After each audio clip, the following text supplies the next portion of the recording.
ښه، تر اوسه پورې په دې باندې وغږېږو چې خپله ټوپولوژي چې شاید تعریف هم وویلو او بل ټوپولوژي په انواعو باندې وغږېږو چې څو رقمه ټوپولوژیانې لرو که نه. لکه څنګه مې چې وعده درکړله په دا مې ویلو چې په هر یو باندې به جلا جلا غږېږو. اوس به شروع کړو له اوله میش ټوپولوژي نه. میش خپله معنی که معنا ته یې وګورو شبکه معنا ورکوي. شبکه مطلب یعنې لکه تار غوندې بل سره ټول نښتي، صحیح ده. او په دې کې په میش ټوپولوژي کې دغه ټول کمپیوټرونه چې دي یو بل سره وصل دي، ټول.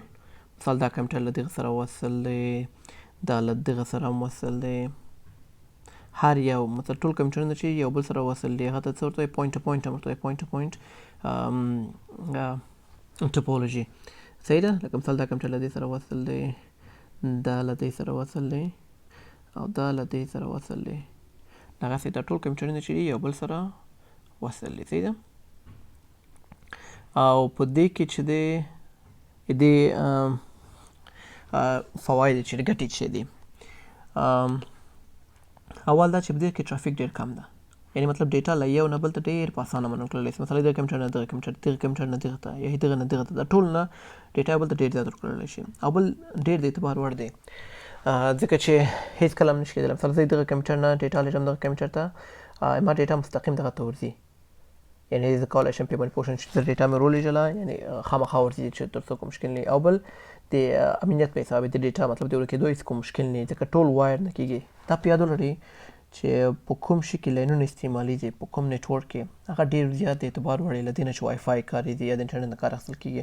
نو دا چې د وایر له طریقې استفاده کېږي، وایر پکې استعمالیږي، نو د دې لپاره دا ډېر زیات د اعتبار وړ دی.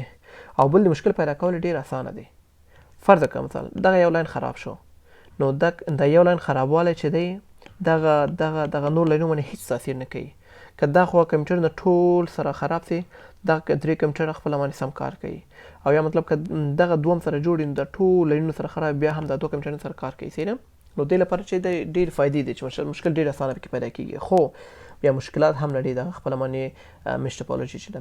اول دا چې دی کوم دلته پام کړی ډېر زیات لاینونه پکې استعمالیږي، وایر که نه.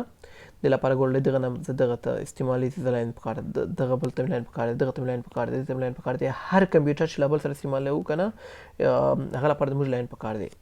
بل د تړلو لپاره، وصل کولو لپاره زموږ شی پکار ده، پورټونه هم ډېر زیات پکار دي. پورټونه مثلا زه دغه کمپیوټر نه که وغواړم زه 10 کمپیوټر سره زه ارتباط ولرم، ما ته ډېر زیات مشکل دی ځکه دغه کمپیوټر کې زه دومره پورټونه نه لرم، یا په دغه سیسټم کې مطلب کېدای زه 3 پورټونه ولرم، او که نور ایکسټرنل یا داسې له نور پورټونه اچوم هغه ماته یعنې ډېر وار داسې د اعتبار وړ نه وي که نه، او یا کار لا پسې ډېروي. نو دغه یو لوی ترین مشکل دغه هم دی چې ډېرو کمو کمپیوټرو سره موږ څه کولی سو؟ ارتباط ټینګولی سو.